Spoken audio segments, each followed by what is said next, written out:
Olá, sejam bem-vindos ao Enigma. No vídeo de hoje iremos ver o dia que Cristo desceu ao inferno. Uma cena emocionante em que Nicodemos, um idoso, compartilha os acontecimentos impactantes da crucificação e ressurreição de Jesus Cristo como testemunha privilegiada. Ele conta essa incrível história para quem busca ouvi-la. O que é surpreendente é que Nicodemos não acrescenta nada de novo ao evangelhos canônicos que todos nós já conhecemos. Porém, ele menciona um detalhe fascinante sobre o local da crucificação, o jardim onde Jesus foi preso, chamado Getsemane, ao pé do Monte das Oliveiras. Naquele momento, uma nova voz se junta à conversa. Ananias, um defensor da hierarquia pretoriana e especialista em direito, ele conta como encontrou Jesus Cristo pela fé e foi submetido ao santo batismo. Depois de estudar as escrituras divinas, Ananias descobriu narrativas sobre Jesus que os judeus haviam preservado com Pôncio Pilatos, mas a outra coisa que ele encontrou essas narrativas em hebraico e com a aprovação divina as traduziu para o grego. Ananias quer que todos que invocam o nome de nosso Senhor Jesus Cristo para conhecer esta incrível história. Por isso ele pede a todos que leiam e traduzam essas narrativas para se lembrarem dele e orarem pela misericórdia e perdão divinos. Esta história comovente e inspiradora demonstra como a fé e a dedicação têm o poder de realizar grandes coisas. Voltemos ao distante ano 15 do reinado de um imperador romano, Tibério César, quando o mundo era governado pela aura peculiar de 25 de março. Oitavo dia do colis de abril. Naquela época, Herodes, o governante da Galileia, ostentava sua autoridade no 19º ano de seu reinado, enquanto José Caifás, uma figura proeminente, ocupava o cargo de sumo sacerdote dos judeus. E foi precisamente nessa época que Nicodemos, inspirou pelo flagelo da cruz e pelos tormentos sofridos pelo Senhor, teceu meticulosamente a narrativa de todos os acontecimentos aos principais líderes sacerdotais e aos demais filhos de Israel, tendo escrita sua história na língua sagrada do hebraico. No primeiro capítulo desta saga, encontramos os líderes sacerdotais e escribas reunidos no conselho, incluindo figuras notáveis como Anas, Caifás, Semeis, Ion, Gamaliel, Judas, Levi, Naftali, Alexander, Jarius e inúmeros outros judeus antes do Piloto, que trouxeram uma miríade de acusações contra Jesus, alegando que ele era filho do carpinteiro José, nascido de Maria, e que ousou chamar-se filho de Deus e rei. Além disso, ousaram imputar-lhe a profanação do santo sábado e a pretensão de abolir as antigas leis dos patriarcas. A investigação de Pilatos sobre as ações e intenções de Jesus foi evasivamente respondida pelos judeus, que insistiam que ele usava artes das trevas para curar pessoas no sábado, o que de acordo com a lei era expressamente proibido. Mais ainda, ousaram afirmar que ele expulsou demônios através de Beelzebu, o príncipe das trevas, caracterizando tal ato como uma profanação. Pilatos, por sua vez, divergiu desta narrativa e declarou que se Jesus realizasse suas curas honestamente, não havia maldade nisso. No entanto, os judeus continuam a insistir que Jesus invocou a virtude de Beelzebu para expulsar demônios, um argumento que eles consideraram inconcebível. Diante disso, Pilatos concluiu que tal poder não poderia vir de um espírito impuro, mas da influência divina de Escalápio, o deus da cura. Os judeus pediram a Pilatos que Jesus fosse levado perante seu tribunal para questionar. Pilatos ficou perplexo, questionando como ele era um simples governador poderia interrogar alguém que se proclamasse rei. Os judeus negaram que Jesus fosse rei, mas alegou que se autodenominava filho de Deus e rei. Então Pilatos convocou o mensageiro para transmitir aos judeus o pedido para que Jesus fosse apresentado a ele. Ao reconhecer Jesus, o mensageiro o reverenciou e estendeu seu manto no chão, convidando-o a passar por cima, e entraram. Os judeus ficaram indignados com a atitude do mensageiro, questionando Pilatos sobre o porquê de ele ter enviado um mensageiro em vez de um simples coro. Eles ainda alegaram que o mensageiro havia tratado Jesus como um rei. Piloto então chamou o mensageiro e o questionou sobre sua conduta. O mensageiro explicou que ele havia testemunhado Jesus montado em um burro em Jerusalém, enquanto as pessoas o aplaudiam e espalhavam ramos em seus vestes no chão, pronunciando as palavras: Salva-nos, tu que estás nas alturas, bendito é aquele que vem em nome de o Senhor dos judeus. Questionou o mensageiro, perguntando como ele sabia o que os jovens hebreus gritavam em hebraico. Eles perguntaram se ele falava hebraico. O mensageiro explicou que havia perguntado a um dos judeus e solicitou uma tradução. Intrigado com a situação, Pilatos pediu aos judeus que explicassem o significado de cada uma das palavras hebraicas. Eles responderam que significava: Salve-nos, você, quem está nas alturas, Bem-aventurado aquele que vem em nome do Senhor. O piloto questionou se o mensageiro havia cometido alguma falta e, diante do silêncio dos judeus, decidiu que o mensageiro deveria conduzir Jesus da maneira que lhe parecesse melhor. Ele entrou naqueles que seguravam as bandeiras curvados e o adoraram. Os judeus, ao testemunhar esse ato de reverência e a adoração de Jesus, começaram a lançar insultos contra aqueles que seguravam as bandeiras. Pilatos das bandeiras perguntou aos judeus se eles não achavam estranho que esses homens se curvassem e adorassem Jesus. Os judeus confirmaram ter testemunhado tal cena. O piloto então convocou aqueles que seguravam as bandeiras e perguntou por que eles agiram daquela maneira. Eles responderam que eles estavam gregos e servos das divindades, portanto, não podiam adorar Jesus. Eles explicaram que enquanto estavam de pé, seus corpos se curvaram espontaneamente e o adoraram. Intrigado com a situação, Pilatos decidiu fazer um teste e ordenou aos líderes religiosos que selecionassem alguns homens fortes para segurar as bandeiras e ver se eles se curvariam sozinhos. Os mais velhos escolheram 12 homens e fez com que segurassem as bandeiras em grupos de 6, posicionando-se diante do tribunal do governador. Pilatos então instruiu o mensageiro a conduzir Jesus para fora do pretório e reintroduzi-lo da maneira que considerasse mais adequada. Enquanto Jesus deixava o pretório acompanhado pelo mensageiro, Pilatos chamou os que seguravam as bandeiras e informou-lhes que se as bandeiras não se curvassem na entrada de Jesus, ele cortaria a cabeça dos homens. Então o governador ordenou que Jesus entrasse novamente. O mensageiro repetiu a mesma atitude e implorou a Jesus que passasse seu manto andando sobre ele. Jesus entrou e, ao passar pelas bandeiras, eles se curvaram novamente e o adoraram. Pilatos ficou surpreso com o que presenciou e perguntou aos líderes religiosos se eles não achavam isso foi estranho que até mesmo as bandeiras se curvassem diante de Jesus. Porém, os líderes religiosos se recusaram a acreditar que Jesus era o Messias e continuava negando sua divindade. Pilatos estava prestes a sair do tribunal quando sua esposa lhe enviou uma carta alertando-o para não se envolver com esse homem justo. Ela havia sofrido muito durante a noite por causa dele. Pilatos então decidiu convocar todos os judeus presentes e perguntaram se sabiam que sua esposa era piedosa e mais inclinada ao bem do que aos costumes judaicos. Eles confirmaram então que Pilatos leu em voz alta a carta de sua esposa descrevendo como ela havia sofrido por causa do homem justo. Porém, os judeus não se comoveram e alegaram que Jesus era um mágico que havia enviado um sono fantástico para a esposa do piloto de Pilatos. Então perguntou a Jesus como esses homens poderiam testemunhar contra ele. Se ele tivesse algo a dizer em sua defesa, Jesus respondeu: se não tivessem o poder de me acusar, não diriam nada. Cada um é dono da boca para dizer coisas boas ou ruins e verão o que acontece. Mas os anciãos dos judeus começaram a acusar Jesus, alegando que ele era o fruto de um relacionamento ilícito e que seu nascimento em Belém resultou na morte de crianças, além de alegar que seus pais tiveram que fugir para o Egito devido a ameaças na cidade. Durante o julgamento de Jesus perante Pilatos, alguns judeus piedosos presentes alegaram que ele não nasceu de fornicação, mas outros discordaram, alegando que ele era um mágico e produto de uma relação ilícita responsável pelas mortes em Belém, confuso pela divergência de opiniões. Pilatos convocou Honras e Caifás para ajudá-lo a entender a situação. Explicaram que aqueles que afirmam a origem legítima de Jesus eram prosélitos. Converteu-se ao judaísmo, enquanto outros judeus afirmavam que ele era filho da fornicação. Autoproclamou-se filho de Deus. Pilatos então chamou os 12 judeus que defenderam a origem legítima de Jesus e pediram-lhes que jurassem pela saúde de César que estavam dizendo a verdade, mas recusaram, alegando que seria pecado fazer um juramento. Pilatos ficou perplexo sem saber em quem acreditar.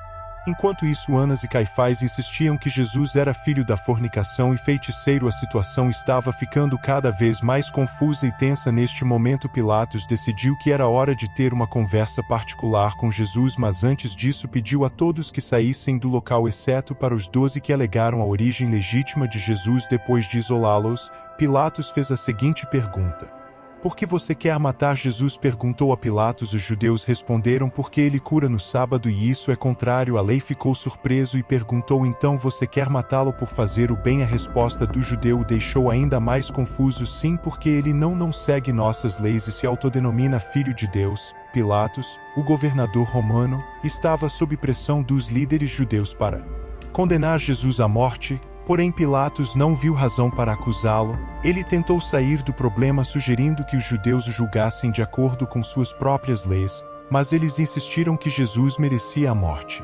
Pilatos então chamou Jesus para uma conversa particular que ele queria saiba se Jesus se considerava o rei dos judeus. Jesus respondeu que meu reino não é deste mundo. Se meu reino fosse deste mundo, meus servos lutariam para evitar que eu fosse entregue aos judeus, mas agora meu reino não é deste mundo. Pilatos ficou intrigado e perguntou: então você é um rei? Jesus respondeu que sim, mas não da maneira que você imagina. Pilatos, confuso, perguntou a Jesus qual era a verdade.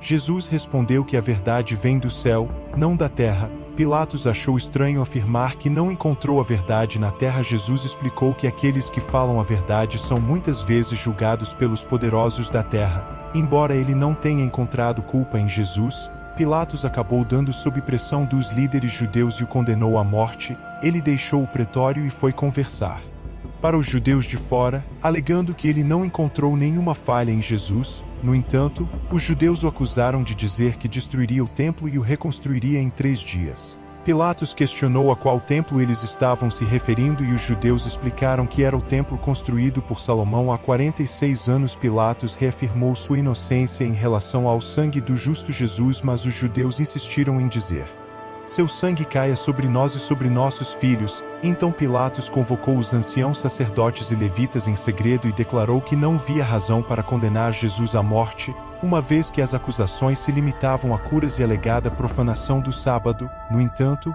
os líderes religiosos reagiram perguntando se alguém que blasfema contra César não seria digno de morte. Pilatos concordou com esta lógica e os judeus argumentaram que se alguém blasfemar contra Deus, ele também seria digno de morte. Pilatos ordenou que os judeus saíssem do pretório e ligou para Jesus em particular perguntando o que ele deveria fazer. Jesus respondeu: faça o que lhe foi dito. Pilatos questionou se foi como me foi ordenado. E os profetas do Senhor?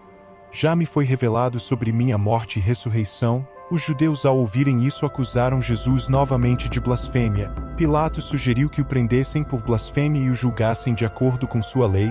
Porém, os judeus afirmam que, de acordo com sua lei, qualquer um que blasfemar contra Deus deve ser o piloto chapado. Dirigiu-se aos judeus e disse para levá-lo e puni-lo como quiser. Mas os judeus responderam que queremos que ele o faça.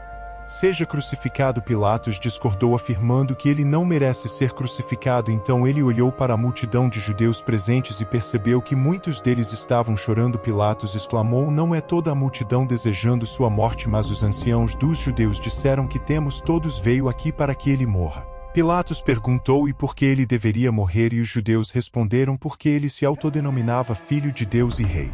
Nicodemos, um judeu, abordou o governador Piloto e pediu permissão para falar em defesa de Jesus. Ele relatou que já havia conversado com os anciãos, os levitas e toda a congregação de Israel reunidos na sinagoga, questionando qual era a intenção deles em relação ao homem que realizava milagres e maravilhas como nenhum outro. Antes de Nicodemos aconselhá-los a deixar Jesus em paz e não conspirar contra ele, pois se seus milagres tivessem origem divina eles permaneceriam firmes, porém se fossem de origem humana desapareceriam. Ele mencionou que Moisés também realizou milagres quando foi enviado por Deus ao Egito, porém os homens que se opuseram a ele também realizaram milagres que foram considerados divinos pelos habitantes do Egito, porém eles pereceram porque seus milagres não eram de Deus. Nicodemos solicitou que Jesus fosse libertado porque ele não merecia morrer. Os judeus ficaram indignados com Nicodemos, acusando-o de se tornar um discípulo de Jesus. No entanto, Nicodemos questionou por que Pilatos também defendeu Jesus se ele não era um discípulo. Os judeus ficaram furiosos e Pilatos perguntou por que eles ficaram tão irados quando ouviram a verdade que os judeus disseram a Nicodemos que ele deveria permaneça com a verdade de Jesus. E Nicodemos respondeu: amém, seja feita a tua vontade. Um dos judeus aproximou-se do governador e pediu para falar. Pilatos concedeu-lhe a palavra e ele começou a contar sua história. Sofri durante 38 anos deitado em uma maca cheio de dores. Quando Jesus chegou, ele curou muitas pessoas que estavam possuídas por demônios e doentes. Então alguns jovens tiveram pena de mim e Carregou-me na minha liteira até ele é um sami teve compaixão e disse pegue sua esteira e ande peguei minha maca e comecei a andar. Ao ouvir isso os judeus pediram a Pilatos que perguntasse em que dia ele havia sido curado. O homem respondeu que era no sábado. Os judeus então exclamaram, não lhes dissemos que ele cura no sábado e expulsa demônios? Outro judeu se apresentou e contou sua própria experiência. E eu irachegodenascenka. E não consegui ver ninguém quando Jesus passou por mim. Gritei, filho de Davi, tenha piedade de mim. E ele teve compaixão de mim. Ele tocou meus olhos e eu recuperei a visão. E outro alegou que eu tinha lepra e ele me curou com uma palavra. Outro judeu disse que eu estava curvado e ele me endireitou com uma palavra. Que havia uma mulher chamada Berenice, também conhecida como Verônica, presente no julgamento. Ela se aproximou do governador e começou a contar sua história em voz alta. Ela disse que sofria de sangramento há 12 anos e que quando tocou a borda do manto de Jesus foi curada instantaneamente. Os judeus tentaram rejeitar seu testemunho alegando que a lei não permitia uma mulher testemunhará em julgamento. Homens e mulheres gritaram e disseram que este homem é um profeta e os demônios se submetem a ele. Pilatos perguntou àqueles que afirmaram isso porque seus próprios professores não se submeteram a ele e eles responderam que não sabemos. Outros afirmam que Jesus ressuscitou Lázaro que estava morto há 4 dias. Com grande medo o governador perguntou à multidão de judeus por que você insiste ao derramar o sangue de um homem inocente. Nicodemos e os 12 homens que afirmam a inocência de Jesus foram convocados por Pilatos. O governador perguntou o que devo fazer. Como há uma agitação entre as pessoas, eles responderam que não sabemos, deixe-os decidir. Pilatos então convocou a multidão e disse que você sabe que eu libertei um prisioneiro na festa dos pães ázimos. Tenho 2 prisioneiros aqui, um assassino chamado Barrabás e Jesus quem eu não considero culpado. De qual deles você quer que eu solte? A multidão gritou Barrabás. O piloto sentado em seu trono perguntou o que dizer deste homem chamado Jesus, o Cristo. O que devo fazer com ele? Os judeus enfurecidos gritaram, deixe-o ser crucificado. Alguns deles o acusaram dizendo que se você o libertar, você não é amigo de César. Ele chama o próprio Filho de Deus e Rei, desafiando o próprio imperador. Pilatos, irritado, respondeu aos judeus, vocês são uma raça rebelde por natureza sempre. Opondo-se àqueles que te beneficiam, os judeus perguntaram quem nos beneficiou. O piloto respondeu que foi o seu Deus quem te tirou do Egito, te protegeu no deserto, te deu a lei e te alimentou com maná, mas você se rebelou contra ele e adorou um bezerro de ouro sobre o qual Moisés intercedeu em seu nome e você foi poupado e agora me acusa de ser inimigo do imperador. Enquanto Pilatos estava no trono, um grupo de judeus se aproximou dele clamando pela morte de Jesus. Eles argumentaram que Jesus se autoproclamou rei, o que foi uma afronta a César, o imperador romano. Piloto, pragmático e preocupado com a ordem, convocar Nicodemos e outros homens respeitados para testemunhar a inocência de Jesus. A multidão furiosa não estava convencida. Pilatos então teve a ideia de que era costume libertar um prisioneiro durante a festa dos pães ázimos e Pilatos tinha 2 homens sob sua custódia, Barrabás, um assassino condenado, e Jesus, a quem ele considerava inocente. Perguntou à multidão qual deles deveria ser libertado e a escolha recaiu em Barrabás. Pilatos não sabia o que fazer com Jesus, especialmente quando os judeus mencionaram o episódio em que Herodes tentou para matar um rei recém-nascido, anos atrás. Ele limpou as mãos em uma bacia com água, proclamando sua inocência no caso, mas a multidão continuou a exigir a crucificação de Jesus e Pilatos cedeu. Ele ordenou que Jesus fosse açoitado de acordo com a tradição antes de ser crucificado. Além de 2 outros criminosos, Demas e a Justiça, foram condenados a serem crucificados ao lado dele. Pilatos não quis manchar as mãos com o sangue de um homem inocente, mas sim, ele também não queria desafiar a multidão enfurecida, então tomou a decisão fácil e entregou Jesus à morte. Obrigado por nos acompanhar nessa jornada até este ponto. Se quiser a continuação, peço que deixe seu apoio curtindo, comentando e compartilhando com amigos e familiares. Assim